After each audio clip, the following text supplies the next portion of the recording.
안녕하세요, 평일코딩입니다. 오늘은 두바이 쫀득쿠키로 알아보는 1인 개발자의 성공과 실패라는 제목을 들고 왔습니다. 오늘은 두 가지를 다룰 건데요. 첫 번째는 제가 요새 눈여겨보고 있는 1인 게임 개발자들입니다.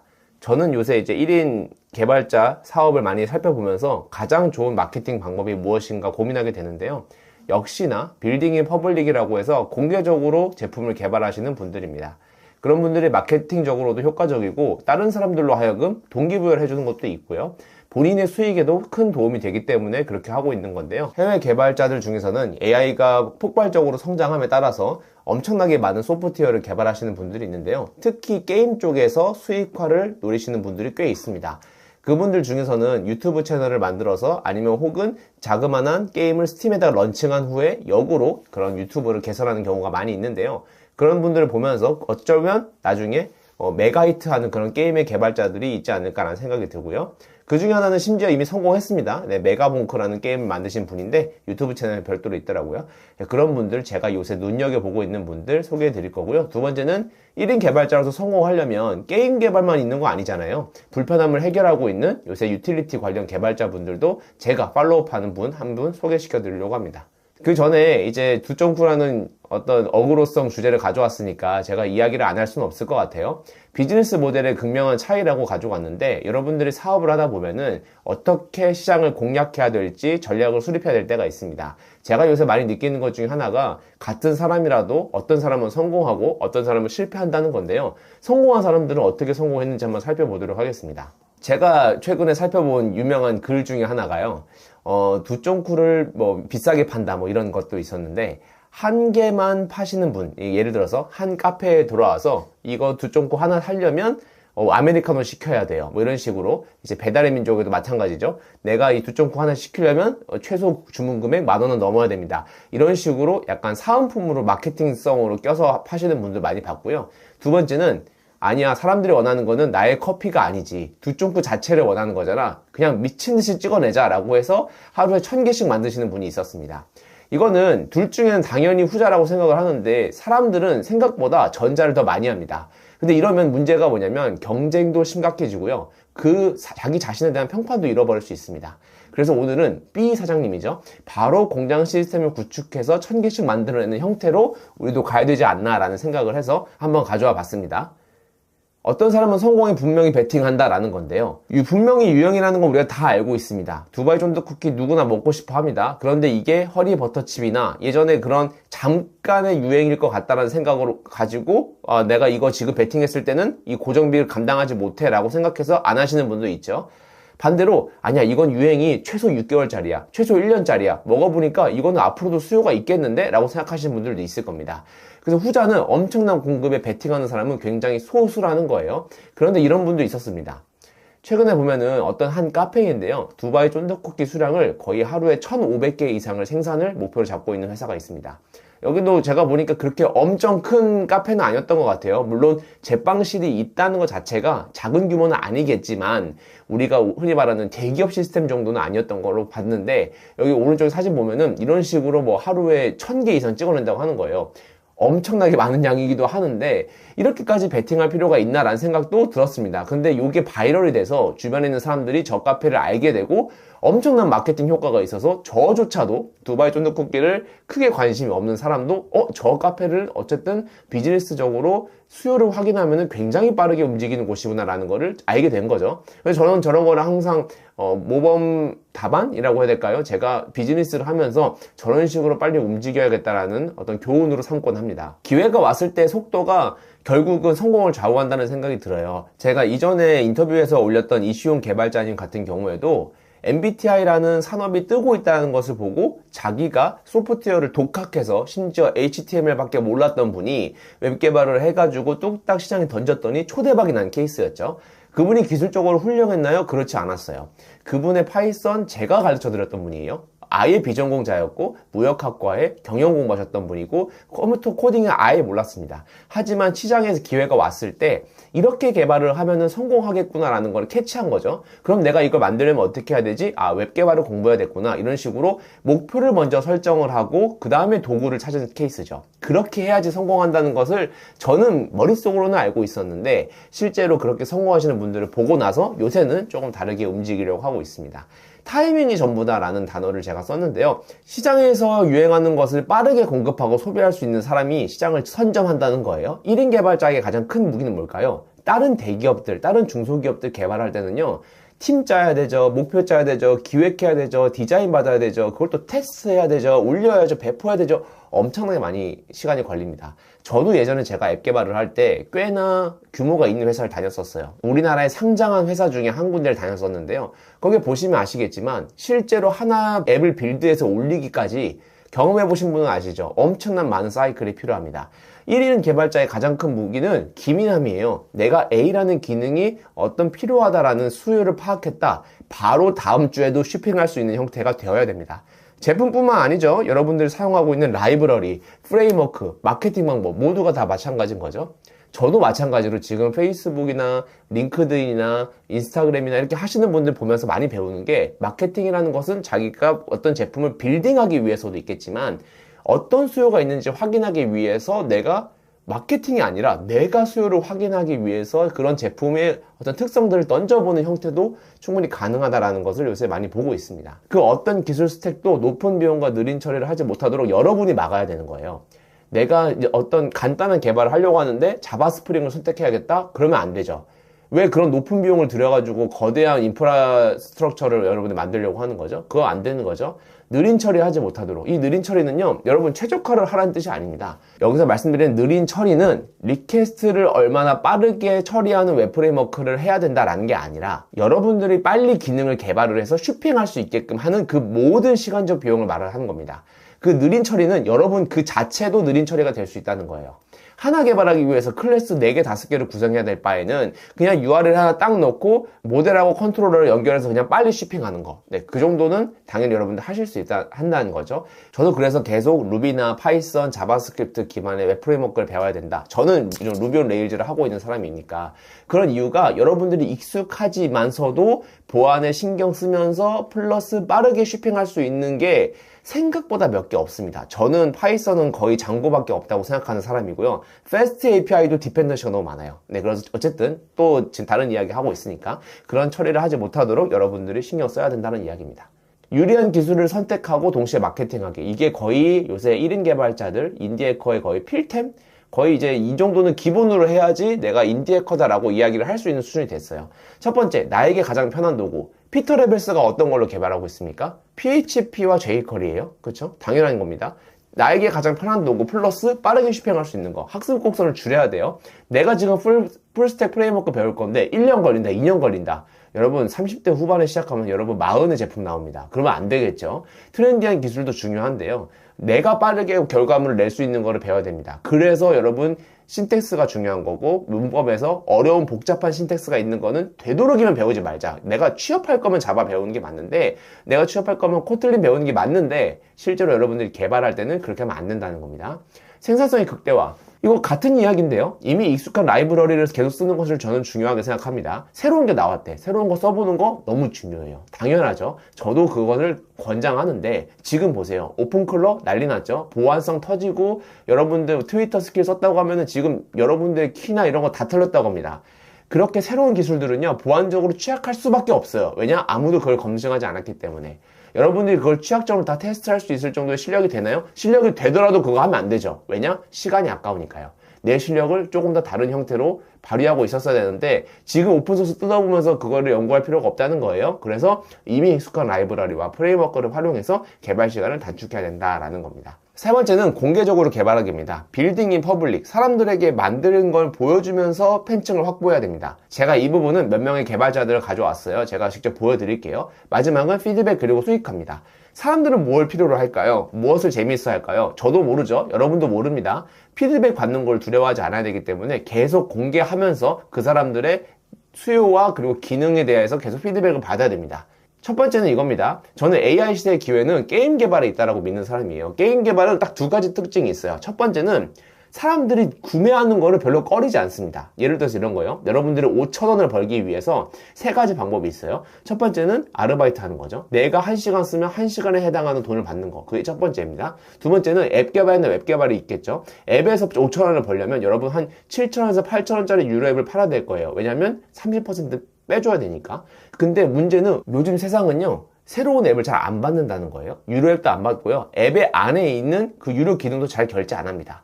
웹 프레임워크는 어떤가요? 웹 개발했을 때 여러분들이 벌 수 있는 거 뭐가 있어요? 현재 여러분이 딱 떠올랐을 때 내가 이 사람 웹 개발을 해서 정말 훌륭했는데 내가 돈 쓴 적이 있다. 기억하신 거 있나요? 저도 없거든요. 웹 개발을 잘한다고 해서 돈 버는 건 아니죠. 그래서 제가 생각하는 세 번째 마지막 단계는 게임입니다. 게임은요, 흔히 말하는 똥게임이라고 부르잖아요. 그런 것도 사는 사람이 있어요. 근데 똥게임을 만들자는 건 아니에요. 제 말은 독창적인 기획력이 있으면요, 혼자서 폭발적으로 몇십억, 몇백억을 벌 수 있는 게임 산업은 너무나도 많다는 겁니다.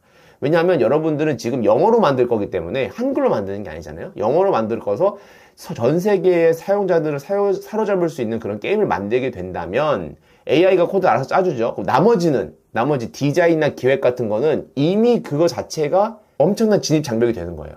다른 사람들이 못 들어온다는 거죠. 웹 개발 누구나 할 수 있어. 앱 개발 누구나 할 수 있어. 하지만 게임은요, 여러분들만의 스토리, 여러분들만의 기획력, 여러분들만의 뭐 시스템 그런 구성하는 방법, 뭐 레벨업을 하려면은 맵으로 들어갈 게 아니라 옆에서 뭐 노가다를 해야 한다거나 여러 가지 그런 게임 형태를 만들 수 있으니까 AI는 코드를 저렴하게 했으니 우리가 그 저렴한 코드로 레버리지를 삼아서 크게 돈 벌 수 있는 거는 저는 게임 개발이라고 생각하는 겁니다. 그래서 혼자서 게임을 만들면서 마케팅을 하고 있는 분들을 제가 소개해 보도록 하겠습니다. 첫 번째는 더블캡이라는 유튜버인데요. 이분은 실제로 스팀에다가 지금 게임을 냈어요. 리프트 랜드라는 게임이고요. 여기 보시면 쇼츠로 본인이 개발하고 있는 모든 형태를 다 공개하고 있습니다. 그리고 이렇게 댓글로 사람들의 피드백을 들으면서 다 일일이 본인이 확인하고 있는 거 알 수 있죠.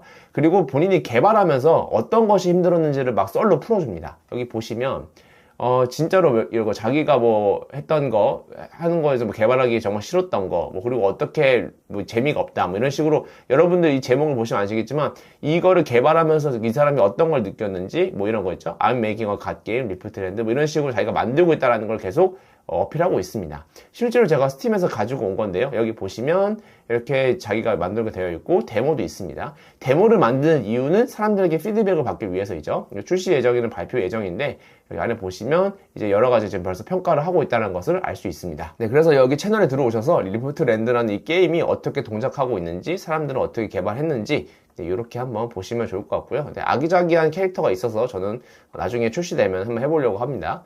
네, 두 번째는 여기 베가봉크라는 게임을 만드신 분입니다. 이분은 자기가 개발하고 있는 것들을 다 쇼츠에 올리는 것으로 유명합니다. 여기 보면은 자기 게임을 뭐 빠르게 만들었나요? 뭐 이런 것도 있죠. 네, 그래서 어떻게 게임을 만들었는지 이런 것도 많이 있고요. 그 계속 보시면 쇼츠를 엄청나게 많이 만드는데 여기서부터 보시면 메가봉크를 이전에 만들기 전부터 계속 꾸준히 마케팅성으로 지금 이렇게 쇼츠를 올리는 것을 볼 수 있습니다. 그리고 동영상도 보면은 자기 거 데브로그 같은 걸 올려놨어요. 이게 진짜 와, 이게 미쳤습니다. 저는 이걸 다 봤거든요. 보시면 자기가 어떻게 만들었는지 이런 것들을 다 썰로 풀고 있죠. 진짜 이게 정말 대단한 거예요. 자기가 게임을 개발했던 그런 모든 과정을 보여주고 그리고 그거에 대해서 마케팅까지 되어 있고 댓글 보세요. 댓글 7,000개가 넘습니다. 이 사람들은 기본적으로 얘가 뭘 만들고 있는지를 이미 알고 있는 거예요. 그렇죠? 이거 11개월 전입니다. 그러니까 데모도 이렇게 볼 수 있게끔 만들었고 사람들한테 엄청 바이럴이 됐죠. 이런 식으로 게임 개발을 하시는 분들이 점점 늘어나고 있다는 겁니다. 그리고 한 분 더 소개를 드리자면 이분인데요. 이분은 1인 개발자인지는 잘 모르겠어요. 그런데 이제 아마 노네임 빌리지라는 게임을 만드신 것 같고요. 여기 보시면 자기 게임을 내가 직접 이렇게 발매했습니다 라고 해서 쇼츠도 만들고요. 이 쇼츠 보시면 쇼츠에 여기 설명해 볼 수 있죠. 보면은 뭐 조회수가 벌써 8만이 넘어갑니다. 최소 좋아요가 4,000을 받았으니까 이 중에 절반에게는 마케팅이 동작했다는 거고요. 그 게임이 돌아가면 사람들이 저 같은 사람 들어왔을 때 이게 실제로 믿는 게임인가 들어가게끔 되죠.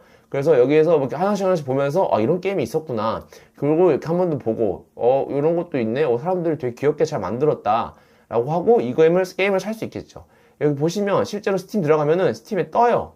스팀에 뜹니다. 네, 스팀에 이렇게 실제로 이 게임이 있고 한국어를 지원하지 않았는데 한국어는 한국어 나중에 패치하면 되는 거니까 여기 보면 싱글 플레이어고 이렇게 설명이 쭉 있고요. 그리고 이제 평가도 지금 이제 받고 있는 형태입니다.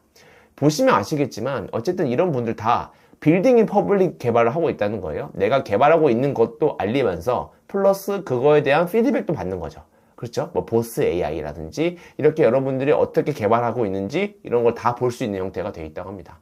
저는 뭐 이거 말고도 1인 개발자 한 3, 4명을 더 팔로우 하고 있는데요. 제가 모아놓은 1인 개발자 목록들은 나중에 따로 영상을 만들 예정입니다. 다시 돌아와서 1인 개발자에서 빌딩이 퍼블릭하고 계신 3분을 제가 말씀을 드렸고요. 저는 이런 분들을 굉장히 많이 팔로우 하고 있어요. 그리고 계속 찾으려고 해요. 어떻게 사람들이 성공에 가기 위해서 이렇게 마케팅을 하고 사람들을 이끌어내고 그리고 본인의 제품을 발전시키고 있는지를 저도 계속 트래킹을 하는 거죠. 두 번째는 제가 요새 눈여겨보고 있는, 저도 게임 개발에 관심이 많은데 그 전에 유틸리티 시장을 조금 더 크게 보는 사람입니다. 왜냐하면 이제 이거는 사람마다 관점이 다를 수 있는데, 첫 번째는 게임은 너무 일시적인 것들이 많아요. 일시적인 게 많다는 게 뭐냐면 초대박이 날 수도 있겠죠. 초대박 나가지고 200억 300억 벌 수도 있어요. 근데 문제는 뭐냐, 200억 300억이 안 나면 200원도 못 벌 수도 있죠. 최악의 경우에는 200원을 못 벌었을 때 어떻게 되나요? 여러분들의 시간만 날리게 됩니다. 그쵸? 그게 저는 무서운 거예요. 왜냐? 나는 늙어가고 있고 난 나이 들고 있는데 내가 열심히 개발했는데 저렇게 열심히 마케팅 했는데 사람들이 10명 플레이해줬다. 그러면 제가 실패한 거죠. 그렇게 재미있는 게임을 만들 자신도 없거니와 만들었을 때 상실감이 굉장히 클 것 같다는 생각이 들었어요. 두 번째, 이 유틸리티 시장은요 절대 실패할 수가 없습니다. 왜냐? 불편하면 내가 써도 되거든요. 그렇잖아요. 유틸리티 시장은요 이건 겁니다. 불편함에 답이 있다라는 문장으로 시작하는 거예요. 제가 최근에 보고 있는 제 주변에서 팟캐스트를 하는 분이 계신데요. 그 팟캐스트 하는 분이 티스토리에서 이걸 찾은 거예요. 영상을 넣으면은 SRT 자막을 뽑아줍니다. 이게 영상 컷 편집, 자동 생성, 문서 자동화 뭐 이런 것들 많이 하고 있는 것 중에 프로젝트 하나인데, 이분은 영상에 자막만 뽑아주는 거예요. 근데 웃긴 건 제가 물어보니까 위스퍼 API를 사용하진 않는다고 하더라고요.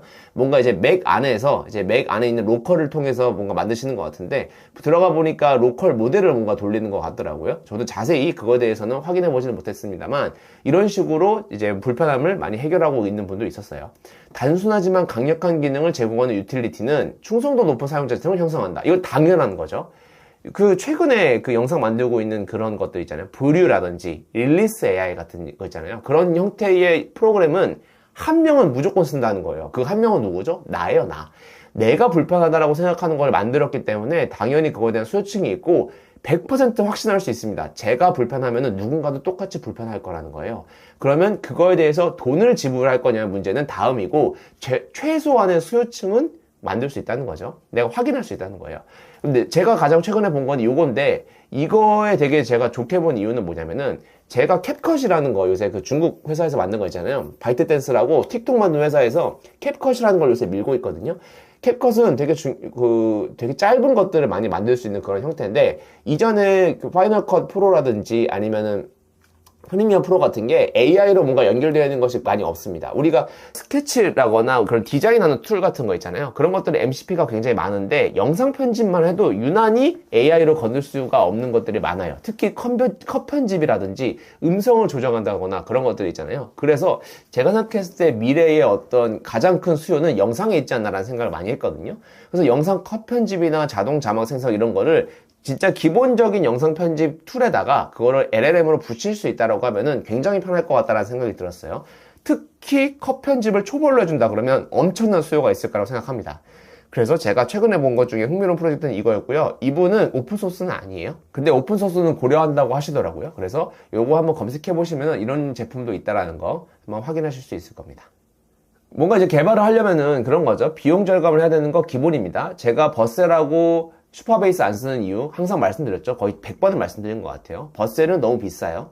그리고 다른 인프라로 옮겨가기가 힘들어요. 마이그레이션은 어렵죠. 두 번째, 슈퍼베이스는 너무 의존적입니다. 데이터베이스를 중간에 바꾸기가 굉장히 어려워요.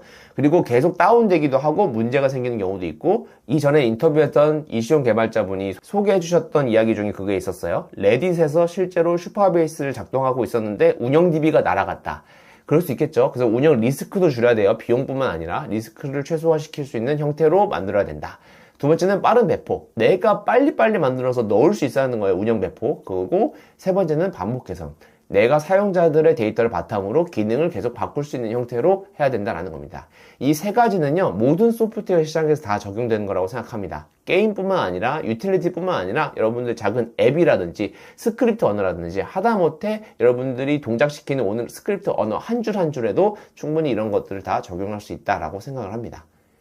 인생은 짧고요. 여러분도 언젠가 죽게 되죠. 저도 언젠가 죽습니다. 무언가를 하려면 지금 당장 빨리 해야 되고요. 부자가 되려면 보안이 갖춰진 풀스택 프레임워크로 빠르게 상품화해야 된다고 생각하는 사람입니다. 그래서 최근에 가장 떠오르고 있는 여러 가지 프레임워크를 막 살펴보시지 마시고요. 예전부터 많이 이용되고 있었던 그런 전통적인 풀스택 프레임워크 중에서 여러분들이 빠르게 익힐 수 있고 보안성이 갖춰진 것들을 선택하시기를 바라겠습니다. 네, 평일코딩이었습니다. 감사합니다.